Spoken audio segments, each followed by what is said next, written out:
He changed the name to drop down.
Wow, that's cutting quick.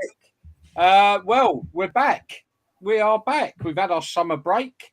A few things going on while we've been off. So I think, hello, everybody. You're glad to see us back anyway. Hello. How you doing? Okay, so look, as soon as we start getting some people on board, we can open up. We want everyone to get involved as per normal. So let's have a little go around the table and just see how everyone's been getting on. And let's hope Nigel's got that problem sorted out. Nigel, can you hear us? Oh, No.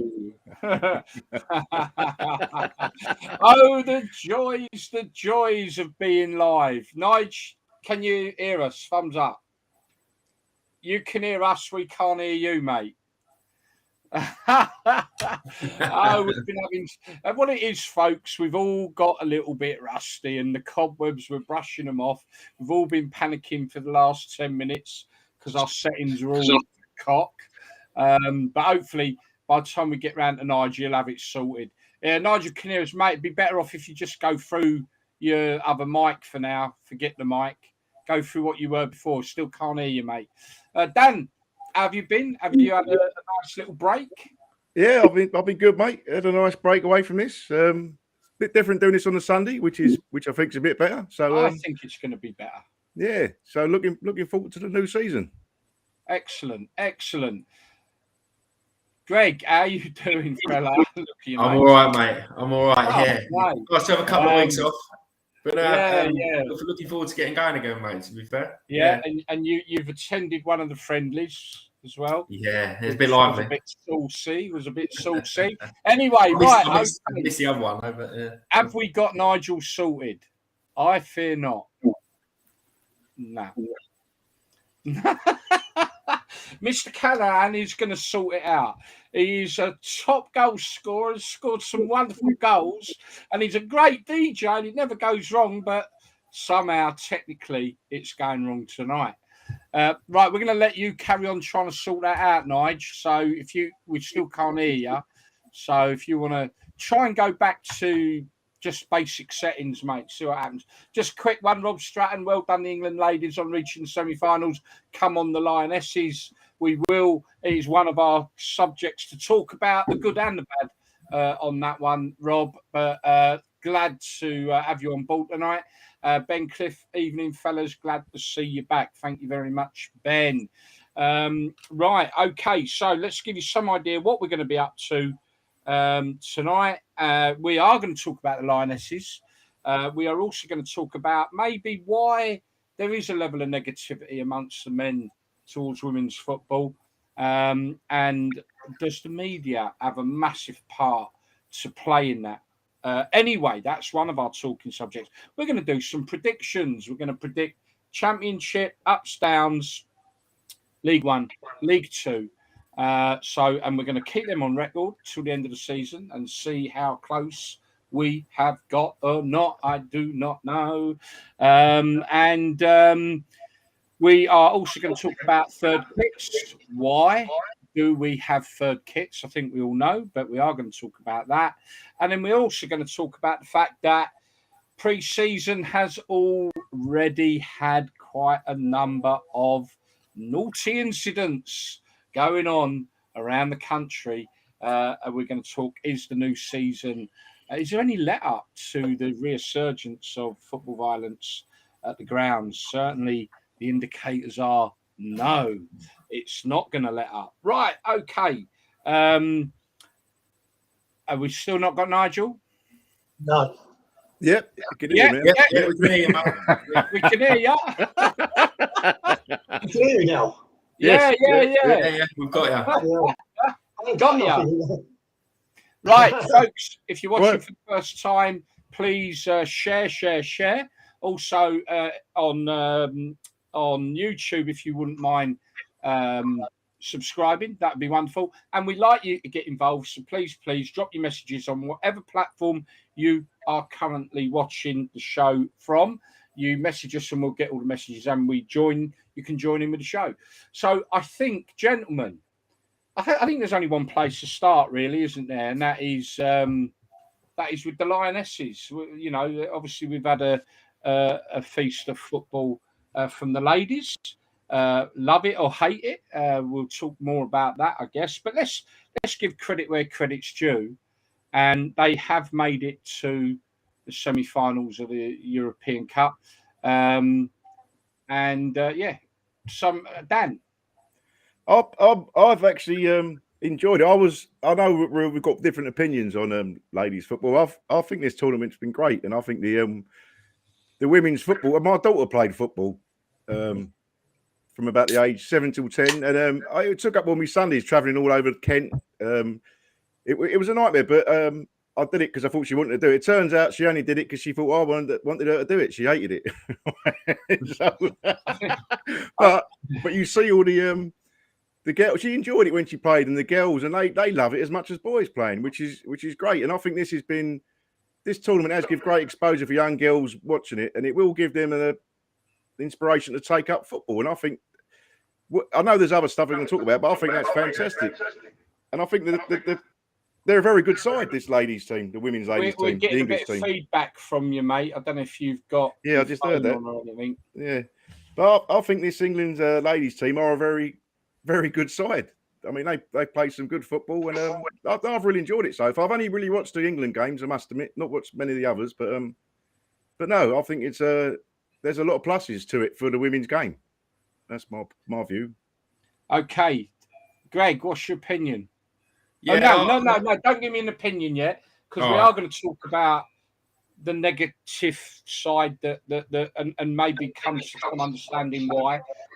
So, have you watched any of the games? Have you taken? A bit like Dan. I've watched the England games. I've probably flicked sort of in between some of the other games as well, but I wouldn't say I've watched them religiously or anything. I've got no issue at all with the women's game and women playing football. I think it's a good thing. I think I've enjoyed the games that I've seen, and good luck to them. Do you know what I mean?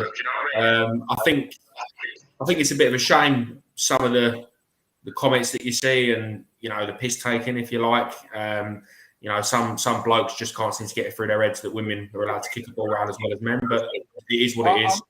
I'm gonna when we get round to it, I'm gonna give you my feel on why that might be happening. But anyway, I've got one suggestion, and I'll say it now quickly. Let's talk about the good stuff first. All right, fair play. Let's talk about the good stuff first. Well, I can only really sort of echo what Dan said. I've seen a handful of games, and I've enjoyed what I've seen. I think they're a good side, and good luck to them. Do you know what I mean? So, yeah. I think had you watched some of the other games, you might have changed your mind. But there we are. But I'll bring that, because I've taken in a little snippets of games, and I'll give you my opinion in a minute. Nigel, welcome back. Yeah, at last. Hope you've had a good break. And that. Did you take in any of the women's football, mate? Yeah, I've actually watched quite a lot of it, because I've had it on while I've been doing my streams. And yeah, I think the England side have done really well. But I do think there's a big gap in sort of quality and players that are not very good, and they're in the national side, So I thought the England-Spain game was a great game. I thought both teams played good football in that. Oh, yeah. I watched the French game yesterday, and I mean, that must have been missing a season, that header that she missed. I mean, and you're watching them sort of strike a ball, and some of them aren't striking the ball properly. So I think there's a big, there's some really good players amongst the women, but there's a real big gap in between how close in quality they all are in the team, I think. I mean, some of them won't even get in a second division side in England, I think, some of the players. But it's all right, It's, for me, I'm following the football because England are in it. But I don't. Other than that, I don't really watch a lot of women's football, if I'm honest. Yeah, no. So yeah, I've taken in some of the games. I've literally not many. If I got to be honest, sorry, I've taken in a few of the games, but not for very long. And I'll be honest, I thought, yeah, England look a cut above a lot of the sides out there, and I thought Spain were outstanding with their passing, and were the better side in that game, by the way. But England's tenacity and drive got them through. So, I applaud them for that. However, I will say this. The reason I watched as many little snippets of games as I could, because I'm not a massive fan of watching women's football, and I wanted to see for myself how far football had come. And I think, yeah, quite right. The England side looked pretty good. The Spanish side looked good. I've not seen Sweden, but I've heard they're pretty good. But overall, if that's the best quality, then ladies' football's still got a long way to go, and it's still young. And I think the acceptance of that is important. That it's not going to be, it's not men's football. It will never be men's football. And I think the quality I've seen tells me that is still a long way off. I mean, if some of them international sides wouldn't, I very much doubt would cope in League One, to be fair, on some of what I've seen. But this is the problem now. Let's talk about the negative side of shall we say, the men being very critical of the women's game. I honestly think the media have got a massive hand in that. Right? We're getting beat up from every angle over everything. You're a football supporter of a certain age, or well, no, that's wrong to say. A football of a certain sort of belief and the traditional football supporter, should we call it? Yeah, you're getting beaten up from every angle, and they use football to literally give us a good kicking, whether it's over racism. Or whether it's over LGBT, whether it's over whatever, they use football as a platform. And I think this is my opinion why so many men are negative. And I think it's because it feels like for many of, shall we say, the traditional supporter, that your football's being taken away from you. And look, 150 years, football's been a man's thing. There's no two ways about it, right? And there is no two ways. It's been women never been excluded, but for 150 years, it's been the lads together, the terraces, what they were, working class blokes, all meeting up. It was their lives. It was people lived for their Saturdays. And yes, it was rowdy. Yes, it was people letting steam off. Yes, there would be all sorts of winding the other fans up, and that was part of the fun of it all, And that is being taken away now. That is slowly being eroded, and the new modern era of football, which I totally dislike, is upon us, I think. And so that's being taken away from us. And I think at the moment, a lot of men feel like that this was one thing that was my passion, and it was all about the boys getting together, and and then all of a sudden, the media decide to flood the men's game with pundits, lady presenters. No disrespect to some of these football players that are ex-players, but the standard of football has supposedly come on immensely in 12 months, which is great. Fantastic for the ladies' game. But these pundits that they're bringing on played maybe 5 10 years ago, whatever it was, at a standard of football that was probably non-league. And we're getting thrust with all these women presenters and FLs, and it's just adding to this. This is only my opinion, gentlemen, and I'm a dinosaur, maybe, but there's this feel that we're not allowed to be men who want to go football with the lads. We're not allowed to be in that stadium anymore and be the way we used to be. And if that's the way modern times got to go, then fair enough. But I think the way the media are playing off the men's and the women's game is winding blokes up, because it's always been that shrouded sort of temple of the men's sort of masculinity, whatever you want to call it, and that's being eroded quite heavily. And I just think that you've got them comparing, she's now one a goal away from being the all-time England goal scorer against Alan Shearer and all that. And I think this is why so many men are very negative towards the women's game, because that, amongst many other things, we're basically having what we loved as football and what we love going to football for, and I'm not on about violence, is being taken away. And I think that is what is after battle. The media, yet again, the media, the scumbags. But and I think that's one of the problems. And I really hope women's football takes off. The crowds are a very different demographic, and they've enjoyed it, and it's been good. And fair play. I got a daughter. I'd love her to play football. She won't now. She's past it, really. But I would have loved her to play football. I've got nothing wrong with women's football, but I think the media are heavily responsible 100%. for creating negativity, like they do with everything. And I think you just made a good point then, Gary, about, like when an England player breaks a record and they get compared to a man.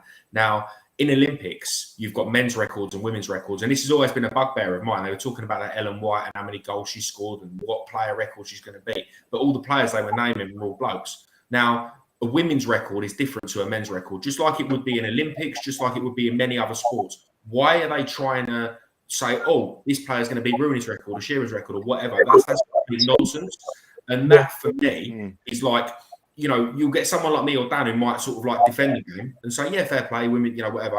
But the media then don't help themselves when they try and shove it down your throat or when they make stupid comparisons like that. She is basically breaking a record in the women's game. It's got nothing to do with the men's game. It's the same sport, but different thing. But I've got to roll my hands up, and I did, when England won 8-0, I did put a post on our page, and I got a bit of stick for it, and rightly so. And I look back because I said 8-0 is the biggest ever scoreline in a major tournament. So I was comparing it. Although you were doing what? Yeah, I was doing it. But then, but also I can say, and you and Nigel have said it tonight as well, and I've seen many other people say it. Like you said, that they wouldn't be good enough to play in the League Two or a Championship. But then that's comparing it as well, wouldn't it? Like, if you see, I know your point. I know what you're saying, but it's real. The only reason I say that is why would you bring pundits in that were probably playing the equivalent of non-league football? Why would you do that unless you're pushing the agenda?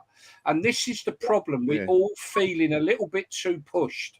And I think it's creating I don't think many men have got anything against women playing football. I just think that a lot of men have got the hump because they're getting agendaed all the time. Yeah. And you're always, if you like it, you like it. If you don't, you don't. Do you know what I mean? That's where I start. You look back to when Phil Neville was in charge. We got to the World Cup, and but it was quite a big exposure. But it wasn't this it's not a backlash, but it's like a kickback.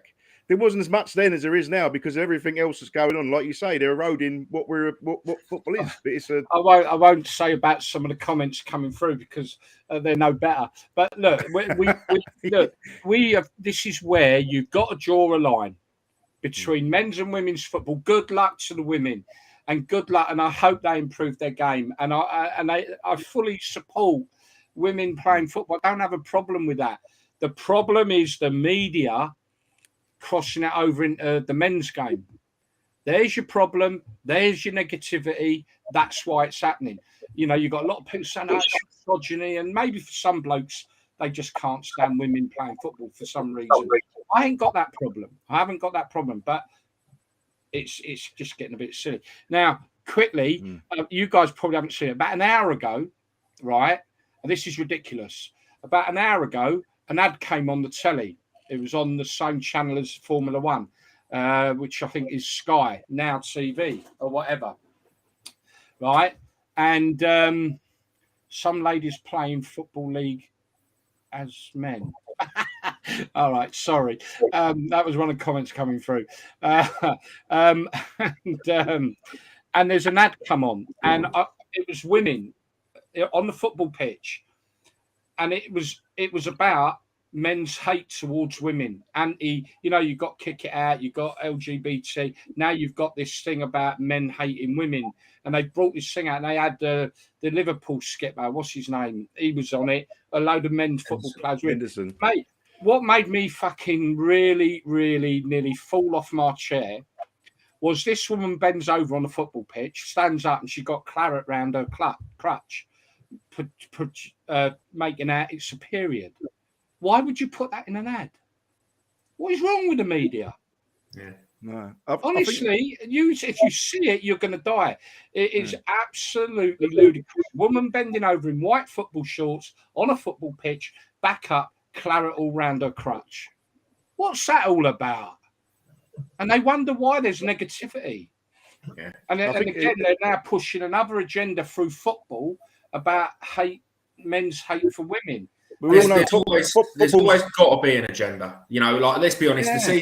The season is a closed season at the moment. As soon as the season starts, women's football will get pushed to one side, and the agenda is going to be about something else. It's going to be back to taking the knee, or it's going to be back to something else, or LGBT, or whatever. It's going to be something, and then before you know it, it's going to be November, and it's going to be the lead up to Qatar, and then we're going to be all back to LGBT and all that. There's always got to be an agenda. Can't just be football. And that's what's wrong with football. Football is the biggest platform in the world, isn't it? And that's why it's used for these things. They're using it to a really good effect. And there is, I've seen many comments, and you think geezers are putting them down. They are putting women down. I know it's a bit of banter, but there are some sexist comments, and I'm not being serious. But you think, that's not right. But you're always going to get that, and it shouldn't. But what done me was the BBC reporter who said after England won 8-0, or was it against? I don't know what game was. Players, all 11 players and 5 subs who come on were all white. There's a clearly problem with diversity, and there ain't. The facts show that there isn't. But then she says, and Alex Scott, who someone's just put up as the best pundit out of the girl pundits, is going to go off and do a thing about why. Well, I think she did it after that show. Well, I wonder if the BBC are going to do one in reverse as well, because I just had the athletics on, and you had the 4 runners in the women's relay and the 4 runners in the men's relay, and they were all black. So maybe the BBC should be consistent and do one for the athletics as well. And also the whole panel on the BBC is of colour. And good luck, because you know why they're all black? Because they're bloody good at what they do. Exactly. It doesn't matter what colour you are. If you're good at it, you're good at it. It doesn't matter what job it is. They're bloody good at what they do, and fair play, well done. And they were picked what for annoys the right people is reasons. the consistency, though. The BBC will spout off about the women's team, but they won't. You know what I mean? It's all one way. They're using football for all these agendas to create division in society. Football's being used as a political tool. Because it does make you angry. You get angry when you see. I've never cared if it's 4 black guys in a relay team. I don't care. Look, I'm supporting Great Britain or England. It's like, but they've made this. They're making it. Divisive. But you know what? One thing I would say, the facts don't stack up, do they? The facts one ain't thing I there. would say, are we at fault here? Are we at fault? Because we're having this conversation now, and we're getting irate, and we're getting annoyed with all this. This is what they want. Do you know what I mean? This is what they want. They want us to be having this debate. Like they put all this stuff out in the media about the 11 white players in the England team, and we're comparing it to the athletics and all the woke stuff and all the agenda stuff. This is exactly what they want. They want 4 blokes. They want blokes, whether it's on air or whether it's down the pub. They want people arguing about it, falling out about it, division. There'll be other people elsewhere that will be groups of mates, and they'll have mixed race people or whatever. And this is what they want. They want people falling out. They want arguments. They want And why does it make good? Does it make good news? It's exactly playing into their hands. But why would they want that? Why would they want that?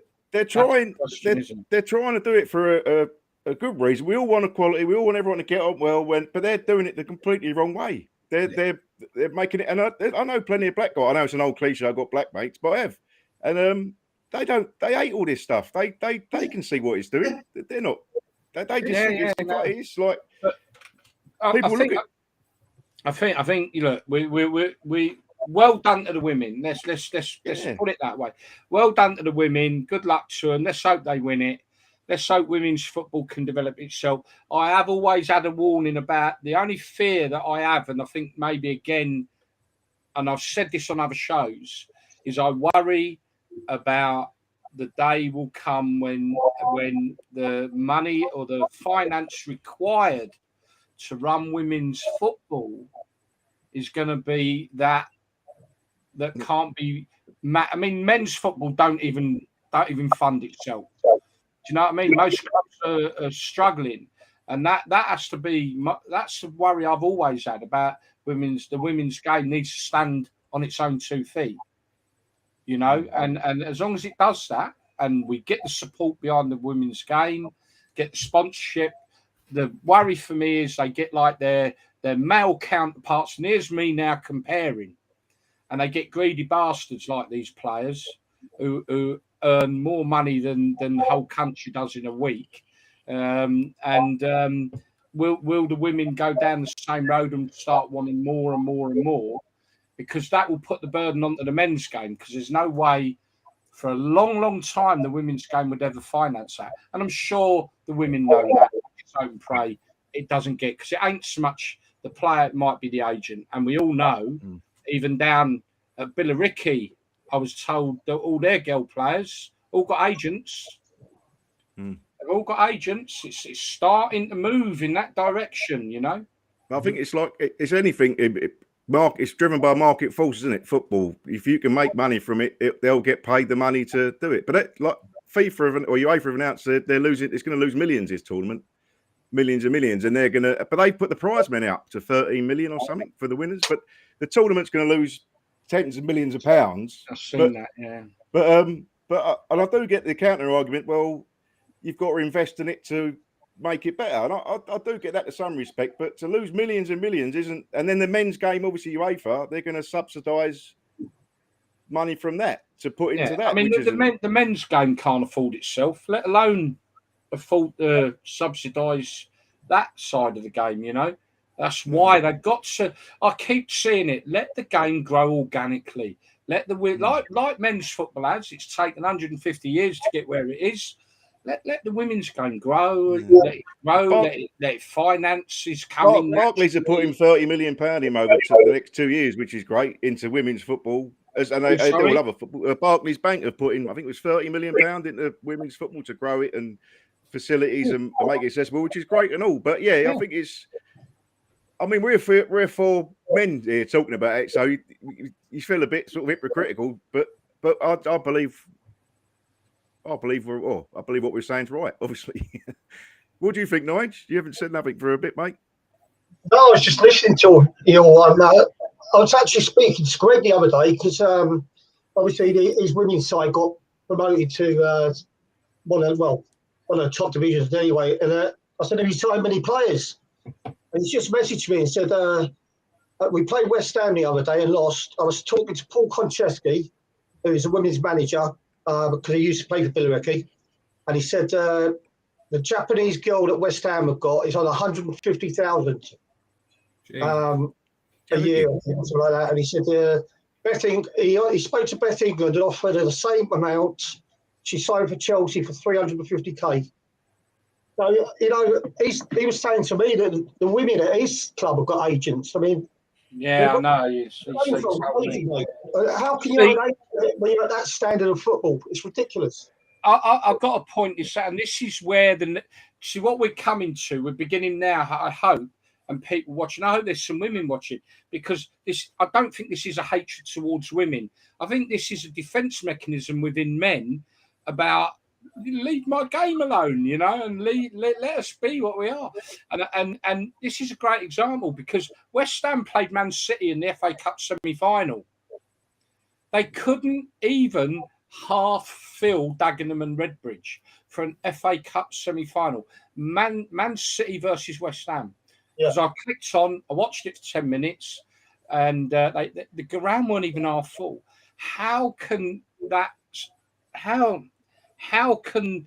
What worries me is they're going to destroy the men's game financially by running ahead of themselves. And I think we're seeing some of that. I do believe the women's game is getting a little bit ahead of itself. Look at the top six in the sorry, cutting, but at the top of that, the WSL, it's Arsenal, Chelsea, Man United, Man City, West Ham, and I think Tottenham are up there. So it's the big six again, or the big seven, whatever you want to call them. And it's the same old. They'll just get the best players because they got the money. They ain't going to cost them anything, but it'll be the same again. It'll be the rest of the big gap. From the point of view that I've been a player, it's harder for me to watch some of the women's football because some of them are so bad. I can't believe in the actual team. I mean, it was a great win the other night, 2-1 against Spain. But that goal that the girl got, the second winner, any normal keeper would have saved that. I mean, it was like it wasn't even under the crossbar. It was like waist high, and the keeper. The standard of keeping in football, women's football, is really bad. And yeah, it was a great strike. It was a good goal, but any decent keeper would have saved that. And for me, it just seems like some of them sides have got some really good players. And then if you go down to the bottom end of the players, it looks like they've been picked because there's no other players to pick. Whereas with the men's side, it's sort of like you've got about 30 players that could play in that, get in that squad, and 16 probably don't. So I think that's the most annoying bit is that like you say, they're building it all up, and you've got to look at it in a more sort of truthful way. And it's not good football sometimes. I mean, I've actually switched over on some of the matches. But I just see, like you say, the Asians coming into the game, they're just ruining it at the moment. Like, I just find it unbelievable that someone below the Football League's got an Asian. That's how bad it's getting. Yeah, and I think this is money's destroying the game at every angle. We know this is why, fans like me ain't welcome at grounds anymore. I want to go and have a good sing-song. I want to go and have a few beers with the lads. I want to have a chant. I want to have maybe I'm a bit old for that, but you know what I mean? It's like, go to the pub, have a few beers, get in there, have a good laugh, bit of a giggle. It don't seem that, I don't know whether I don't know. Think about what you say these days, isn't you? Before you even come out with that comment, you got to think about what you're saying before you can say it. It's just a bit like VAR, isn't it? You can't call a goal until you know it's a goal. Ian saying cricket's going down the same route.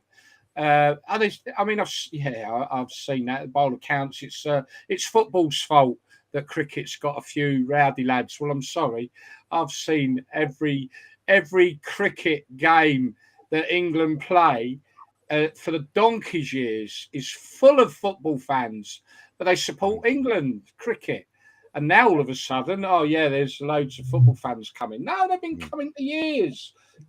I think one of the problems is it's all, they don't care about fans. It's all about the TV money and the rights from abroad and the different continents from Asia. That's the massive earner from them. And I think we spoke about it before. They get the deal they get from Asia is soon it'll outweigh what the Sky and them pay for it here. But I think the women's football will go that way. They don't care about it'll be on telly. All the games will be live on telly. It'll go. And it frightens the life out of me what you've just told me about West Ham ladies with that sort of money, because I've said this from day one, that my biggest concern about the women's game is that it will drag the men's game financially under, or it certainly will with certain clubs. And if that is what I'm hearing is right, and they're paying that sort of money to the women, then I'm sorry, I can't see how clubs the women's game's sustainable. The smaller clubs won't be able to sustain having the ladies' football team. I don't think Palace. I think I mentioned it before. Will Zara, I'm sure he paid to keep the Palace team going. He paid out of his own money. And he goes down and they play at Bromley's ground just around the corner from me. And I think, but like clubs like Birmingham or I was going to take over. There's loads of clubs who are struggling week to week anyway financially. Who've got a women's team. The first thing that will go will be the women's team. I don't know how they fund it. So this sponsorship deal, you'll just have a Super League with women's the top teams in. That's all you'll have, I guess. In the end. Yeah, it's just same with the football. The Yeah. men's. I mean, look, good luck to the women and playing football. Honestly, I really do. Tuesday I really night, do Nick. mean that. I do not. And good luck to them in the Euros. Let them play football. Football's a wonderful game.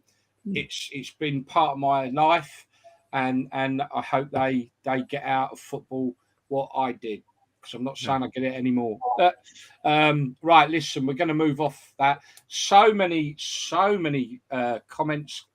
Too many for me to run through. Ben, you've been busy with your comments there. I can't really. I've been 7 pre-season games so far this season. We've been putting some of them up at the bottom there. Alex Langley, the worst thing that is happening is even when normal football is on, full of silly. Okay, yeah, we won't carry on. that is a way of putting over what I was saying. I think the fact that they flooded the men's coverage of football with women that were playing very substandard football in their past, because let's face it, your likes of Alex Scott are not playing at the level of women's football today. They were playing at the level 5 years ago when it was so much worse. So these people, I don't think. I would say though, Gail, that I've never played. I've played football, not to a brilliant standard, but I think I can talk about. I might talk a load of old bollocks as far as I know. No one's When actually was told the me last it. time anyone was allowed to go on and be a pundit who wasn't an ex-player? Yeah, True. that's I hear what Very you're true. saying, mate. When did you ever see a League One player on a punditry panel? Never. The only time you see anything like that is if it's like a League 1 or League 2 game. Any fans know it's all top name players who have been at the top of their game.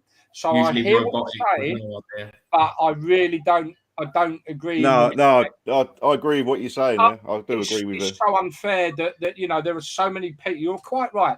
Why can't a fan sit on a punditry panel for a game? We can talk about it just as good as anyone else. So, some of the shit you get, like Michael Owen, you get the old school come in and talk bollocks. I like Emma Hayes. Is very good, the Chelsea manager. She would be someone I would like to see. She would be like someone I'd like to see given a go in a League 2 team or a but she won't, mate. She's arrogant, mate, because she won't. She will not lower herself. She's been offered Crawley Town and she's been offered Wimbledon, and she won't do it. Because she believes that's going down from doing Chelsea. And they on TalkSport they have that Scottish ex-player on, and all she keeps doing is saying she should be managing a Premier League side. I wouldn't go that far. Again, it's like, why do this? Just let the women's game evolve. Yeah. Don't let it have all the money problems the men's game's got, and it's going the wrong way already, according to what Nigel's found out there. If the women's game goes down the same road as the men's game, it's in trouble. Women have got an opportunity to do it right, and I fear the powers that be want the money, and it won't happen. Never mind. Right, we've got to get off the subject anyway. Let's hope we don't all get called misogynist bastards now. Tuesday, girl. Tuesday 8:00 at Bramall Lane, England game, the semi-final. Cool. There you go, folks. All you wonderful men there commenting, get on the telly, watch the England Lionesses. I'll be watching them. I want them to win. Of course. Fair play to them. Behind the team and giving a bit of criticism is two different things. I think every person in England wants the England women to win the cup. But, you've got to talk seriously and sensibly about certain things that are winding people up. And like you say, it's all through the press at the moment. But, Greg was saying Billericay have tried to sign a few players because obviously they got promoted, but the big teams are just coming in with the money and they're getting no chance of signing players because they haven't got that sort of money to splash around. And for me, right, that is the women's football, and I say this to all women that are listening, don't let your game go the same way as our game has gone, because it fucks it up and people won't get the right spread of football. As Dan said, It'll all be about 6 teams. But the blueprint for the Premier League or of modern day football isn't the way you want women's football to go, because it's fucking ain't very good. Please don't think that we're against women's football. We are not. We might feel a little bit that it's being used as a bat to bat us men a little bit with our football, but you don't want our football. Make sure women's football, stand up and be heard, women, and don't let your football go down the same road as ours. Anyway, we'll leave it at that note. Right, okay. Quickly, third kits. Why? Why is every club now having a third kit? It's bloody ridiculous, and it's all about screwing over the fan for money. Agreed or not? Oh, it's money, isn't it? Oh, Gary, I think our third kit last year, didn't we wear it twice? And that was only because they felt they had to. Yeah. You cannot have a physical colour clash, because if you've got a colour... So if we go and play... our second kit's blue. So if we go and play Coventry City, we wear our home kit, which is yellow. That's how it used to be. Yeah. How many times they've brought in rules now, haven't they?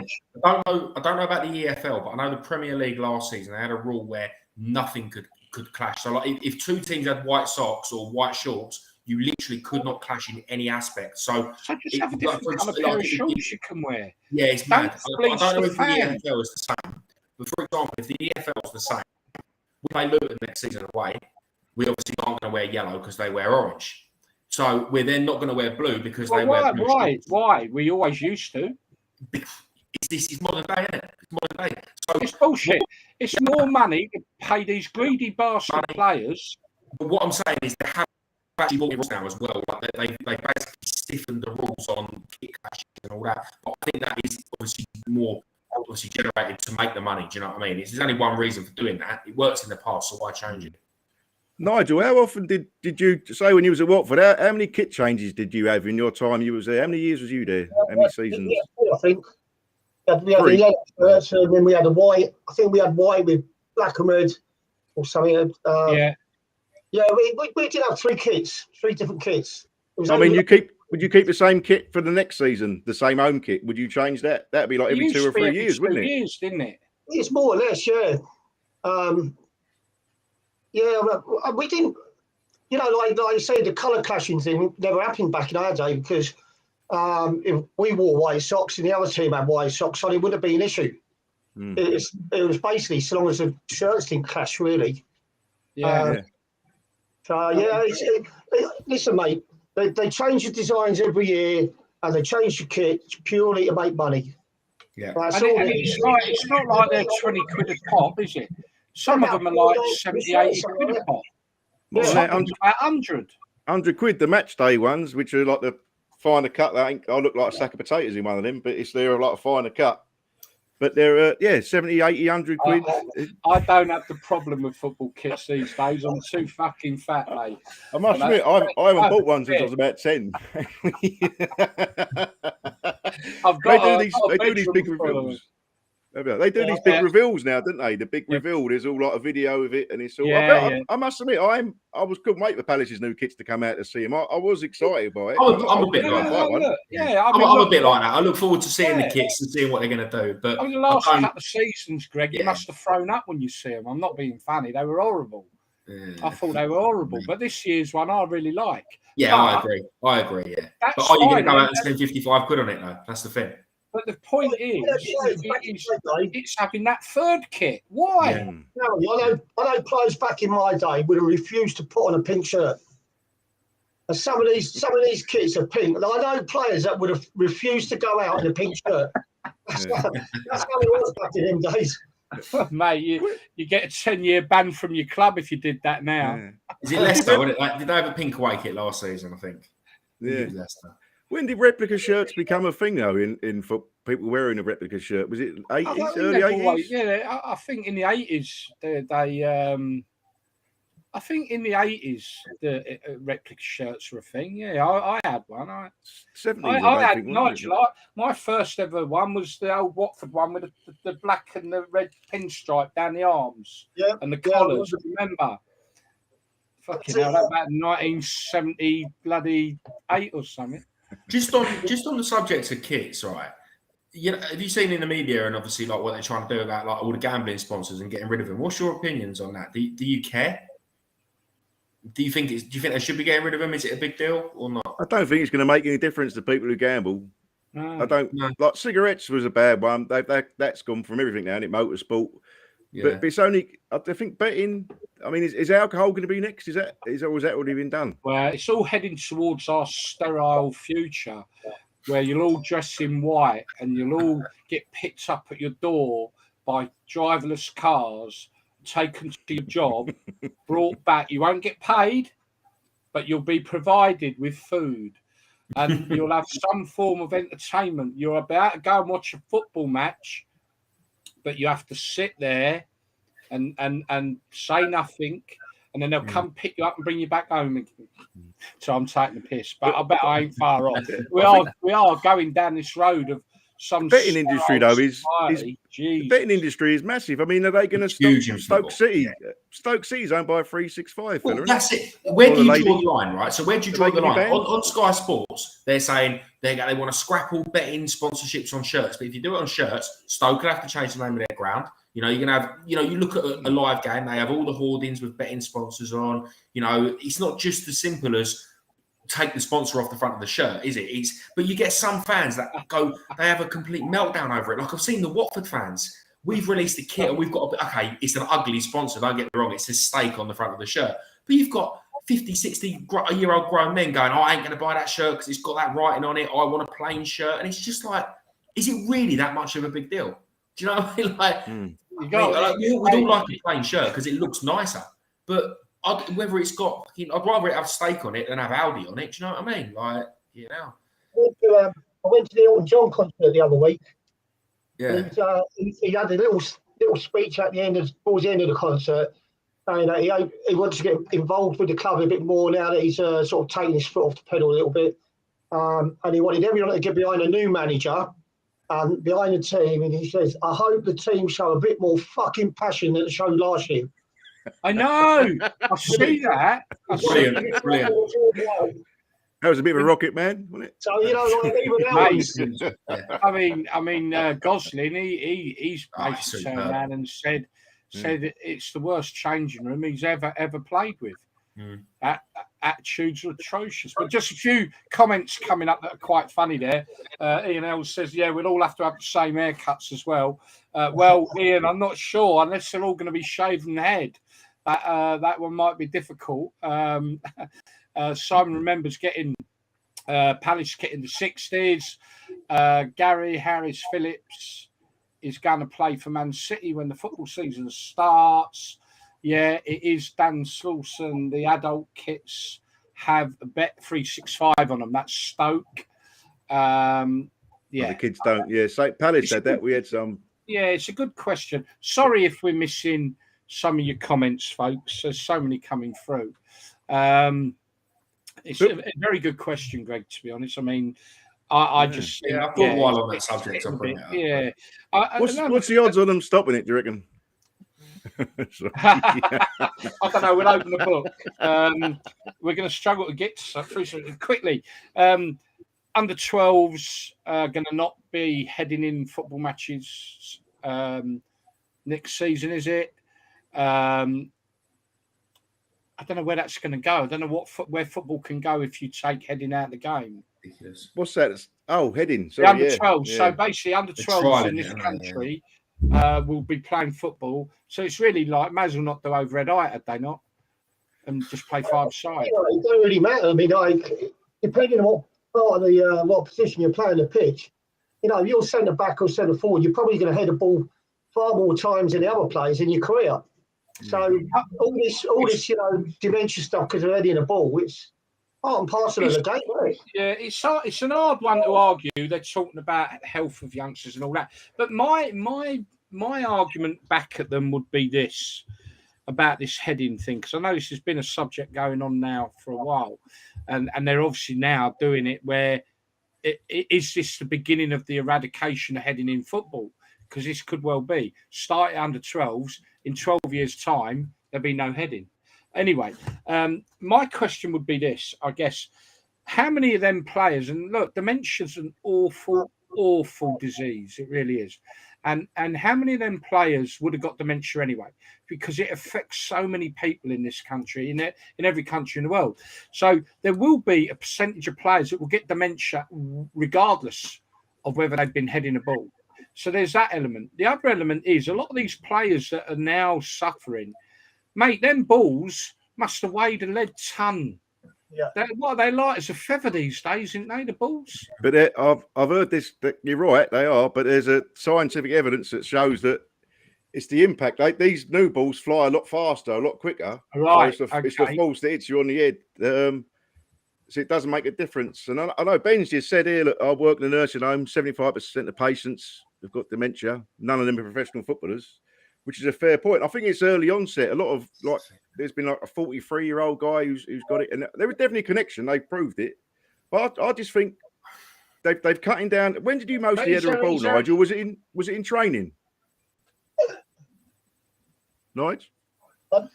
Was it in training? You players mostly headed the ball in training, didn't they? You header in practice. This like the set piece practices. You used to have a swing ball, a ball on a swing like that. So like you get your timing right. You take a run up and you head the ball.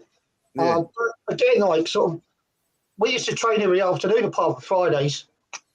And Taylor would always have he'd have the centre backs and the defenders practicing heading. You know, we'd be putting crosses over for Luther and John and the centre forwards. It was. I mean, the balls are different now. I mean, if it rains back in the day when I started playing, the ball got heavier. So I understand what they're saying, but taking heading out of football is just, you might as well just change it. It's the end of football. It's just five-side football. The thing that gets me though is football being the scapegoat again here, because you can't tell me that ex-rugby players or ex-boxers or whatever, you know, haven't suffered the same condition. And like you say, it's an awful condition, but it just seems to be, let's do it in football. Like there's so many sports and so many activities and hobbies that people do that involve using your head or getting banged to your head in some form or another. And it just seems a bit like, okay, once again, it's football, you know. Stop boxing hitting people. Yeah. I think boxing without punches. I think boxing, you know, you're going in there to really hurt the other person. I think people who get into boxing know that is what it's all about. I think rugby, they've definitely changed it. The concussion rules and stuff. Like even the concussion rules they use here, though, they don't work. They ain't doing them properly, are they? You don't know if you're concussed until they don't take them off. But I think in training here, they've actually limited the amount of times you can head a ball in training, haven't they? They have certain levels. But I think, what about them phone balls? This might seem a bit silly. Remember them old phone balls you get? Yeah, when you used to play indoor football at school. but kids, you can still practice heading with that. You still like timing and stuff. I know it ain't the same. You ain't going to get people whipping in crosses in training and heading a phone ball. But I don't know if it's been proven scientifically that it is affecting. It is a problem. Then I suppose they've got to do something. But I don't know. A lot of teams play on the floor now anyway, don't they? What is the answer? Okay, so you could look at it another way. If they think they can eradicate dementia from football, then can that go on to lead to eradicate dementia full stop? No, it ain't. Exactly. Yeah. Anyway, look, it is. We've got to look at our kids. I get that, but I'm not sure what this is going to lead to.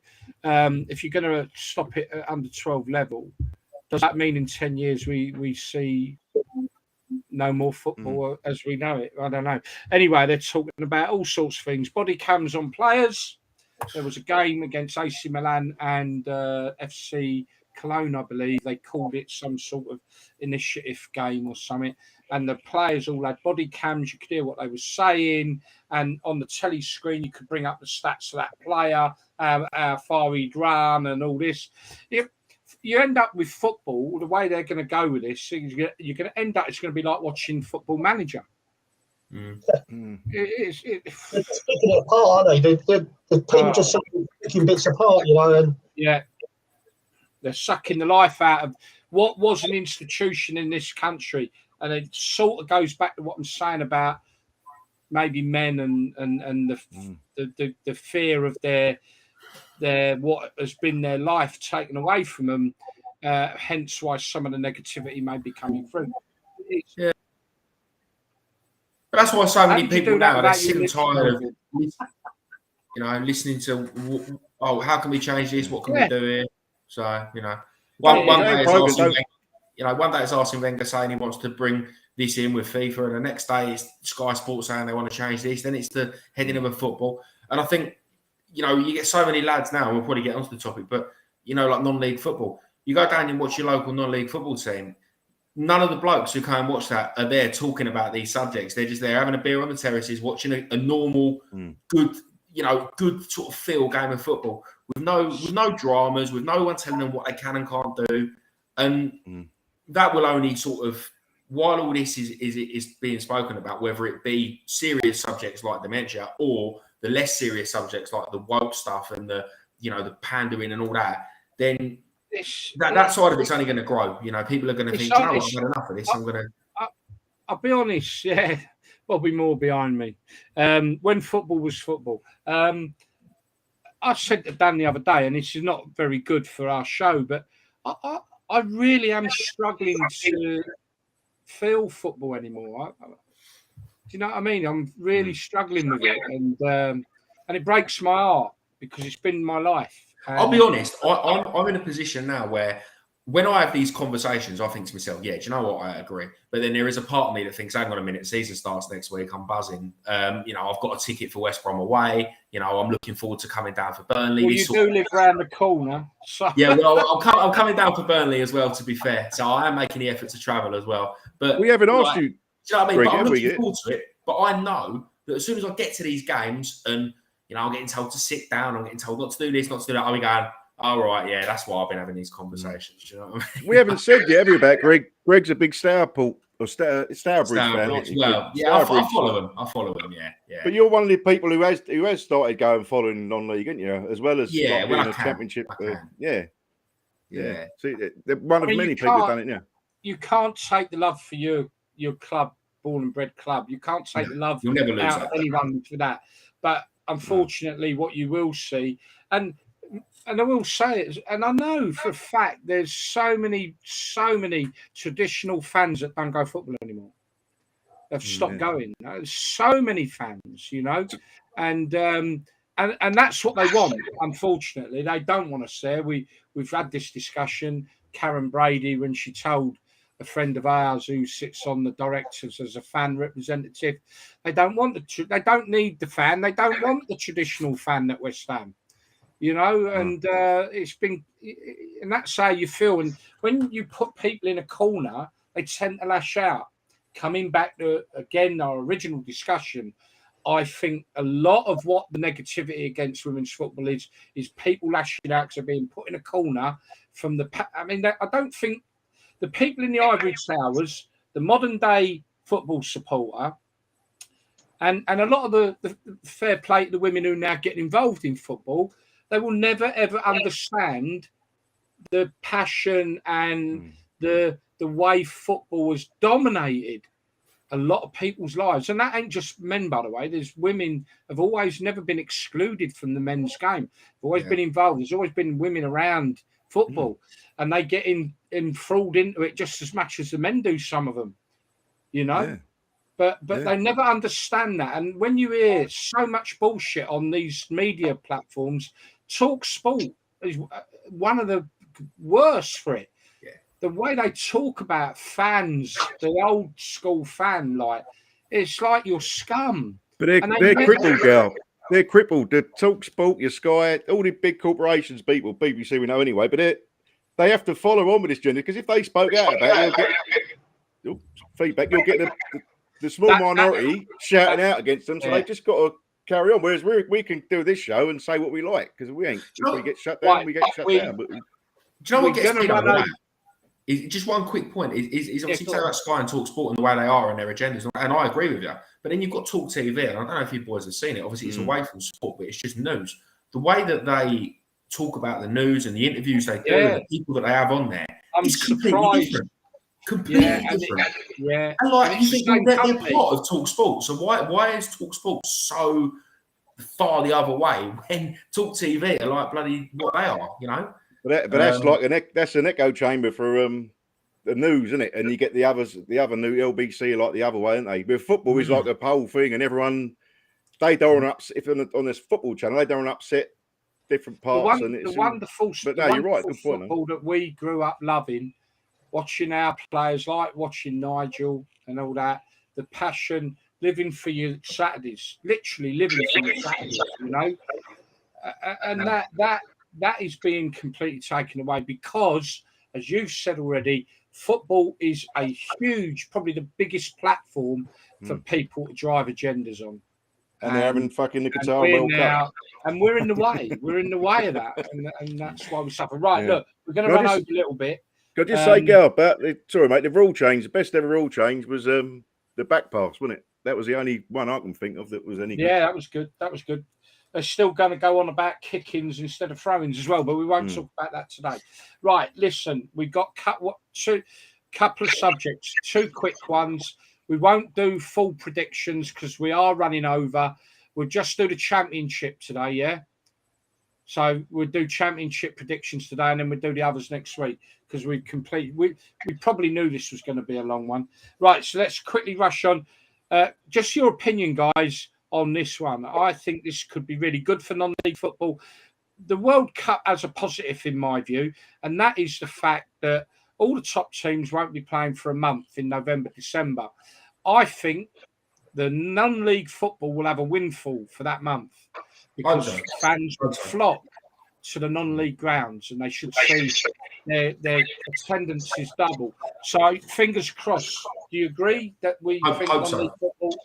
I hope so. Yeah, hope so. Well, they have them non-league days, don't they? They have them non-league, and they go very well. They do them on international breaks. So they've got. Well, I remember I went to a Stourbridge Kettering game. This is probably going back about 4 or 5 years, and there was over 2,000 there. It might have even been 2,500. There was a lot there, and it was like, you know, that's well above their average. Obviously, Kettering bought a shitload, but that might have been on one of them non-league weekends. I think, fingers crossed. What time do these games kick off in Qatar? What's the time difference like there? Is it?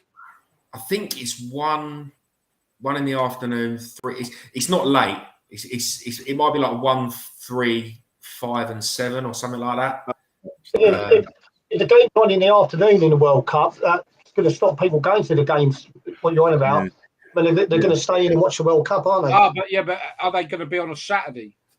I mean, are you going to go and watch your local side, or are you going to watch Senegal play Egypt? Well, I think all the England games are midweek. Sure. As long as the England games are in the week, I think that won't perturb the fans wanting to go watch proper football. I'm going to throw this one out, but we're not going to talk about it. We will touch on this next week.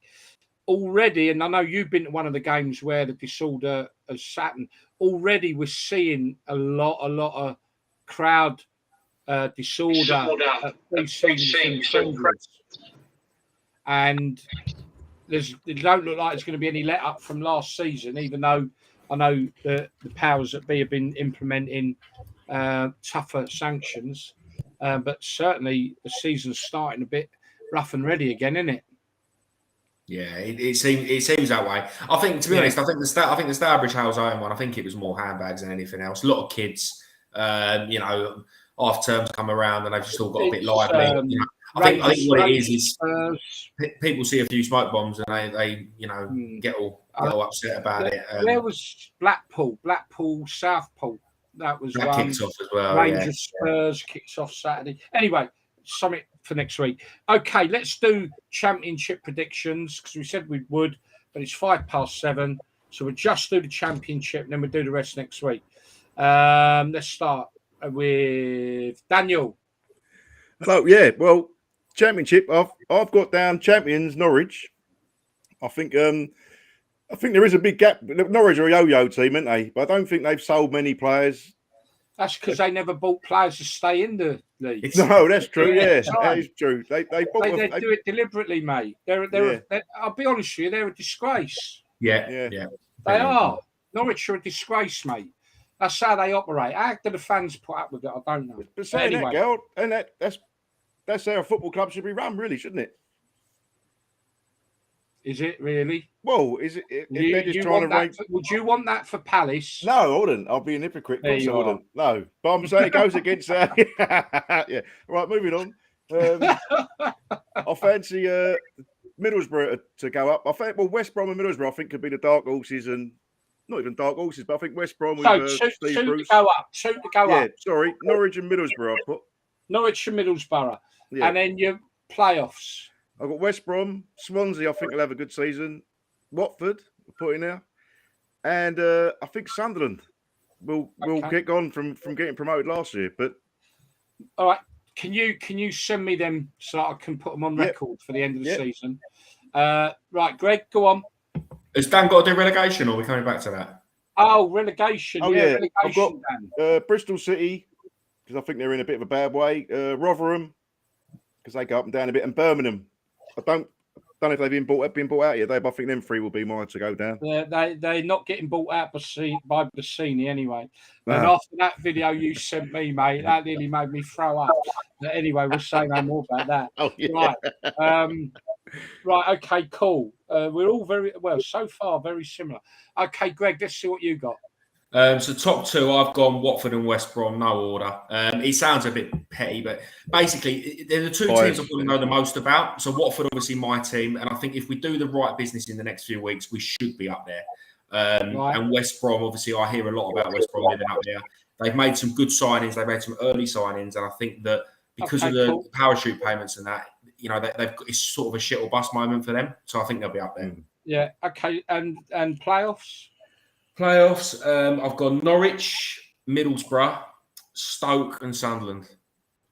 Stoke.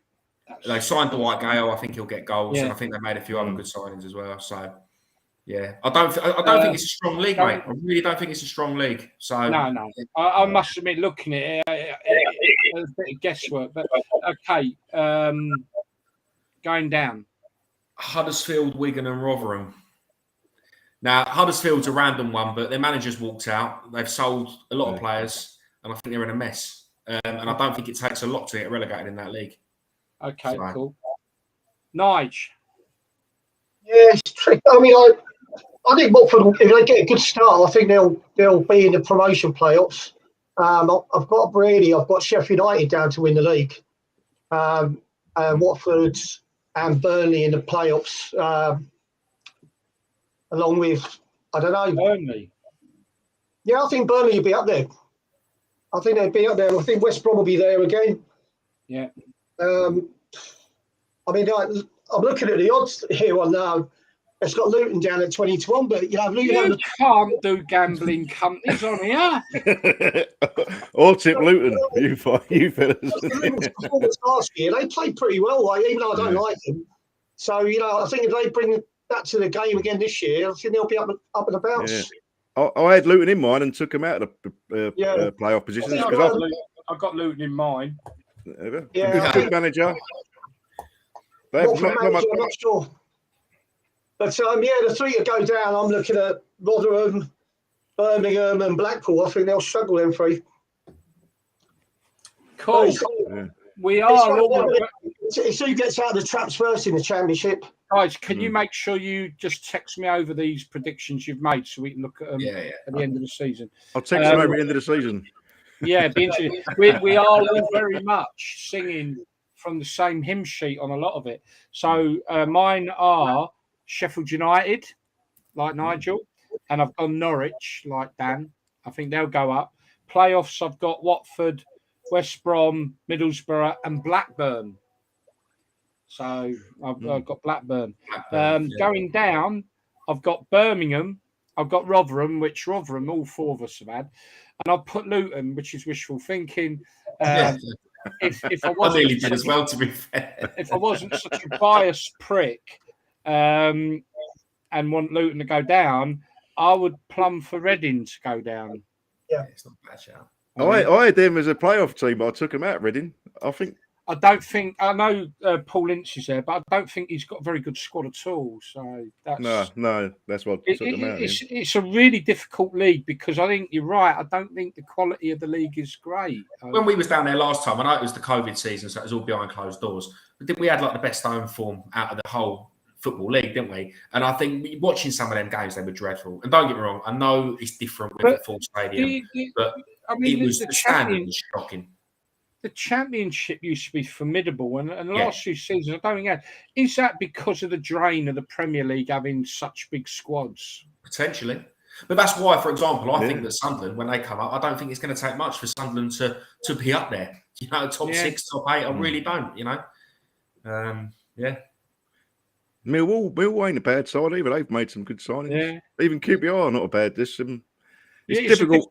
Looking through it, it was a bit of guesswork as well. It'll be a tight league, I think, apart from maybe the top. Yeah, and I guess that makes it such a good league as well. Yeah. It's very hard to pull out any one side and say, you know,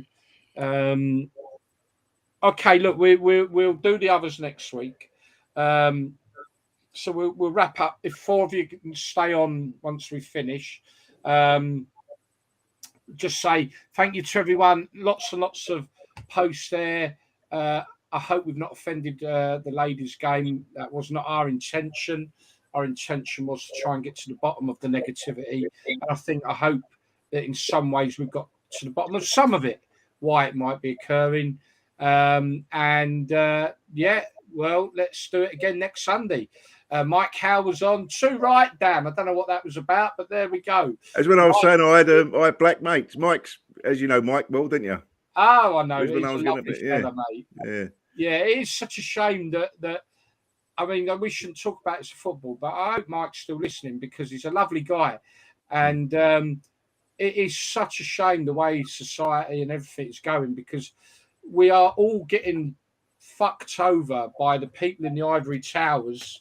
And football's being used such a big bat in this as well. We're getting fucked right over by them in the ivory towers. And the only reason they do it is because when you've got a divided people, you are weak and they can control you. And we are like sheep. Too many people are like sheep and allow themselves to get carried away. Glad you're back, lads. Come on, Leicester. Rob Stratton, thank you very much. We're going to call it a day. Round the table quickly. Dan. Yep. See you all next week. Good luck to England, ladies. And come on the Lioness. Come on the Lionesses. Craig. See you next week. And obviously, by the time we all meet again on Sunday, the first round of the Championship, bar Watford and obviously Sheffield United and League One and League Two will be done. So you boys might. Well, I've already wrote my predictions down, but I don't know if people are going to look at the first week's results and chop and change. But then we'll finish with Nigel with one last thing, and it's quite funny that Damo McDermott has just popped on there. Nigel, going to say goodbye to you, but one last thing is please let us know what you feel Derby will do next year. Well, no, I think they'll do all right. You know, if they play as well as they did last year, I think that'd be good enough to get them out of League One. But like I said, for me, it's all about how you start. I think the teams that don't start well are going to struggle to get anywhere near the playoffs. Derby have definitely they've made a lot of signings. So who's the manager there now? Who's the manager? Rossini, isn't it? Leroy Rossini. Okay. Yeah. Did he play at Watford for a little while? Not when I was there, he didn't. No. That Demo reckons mid-table or playoffs. Yeah. They might have a slow start, but there's a few new players, isn't it? Yeah, lots of new players. It might take a while to gel and then kick on the second half of the season. As long as you've got the main thing is Derby are there. They're starting the season. They're there. The fans can go, and they'll have huge crowds every game, like Sunderland did. They'll get back up. They'll rebuild. Okay, then. So, anything more from you then, Nige? No, just mixed cloud, gentlemen, ladies. Mixed cloud tonight from 8:30 till late. But no, I just want to get behind the Lionesses in a week. Come on, the Lionesses. Come on. Right, okay. Oxford at PP next week. Okay. Pride Park, of course. That's what it means. See, I'm not that stupid. Right, okay. Thanks for tuning in, everyone. All those that watch it as a repeat, please don't bother making any comments because we won't be there to read them. So we'll see you all again next Sunday, and goodbye. See you later.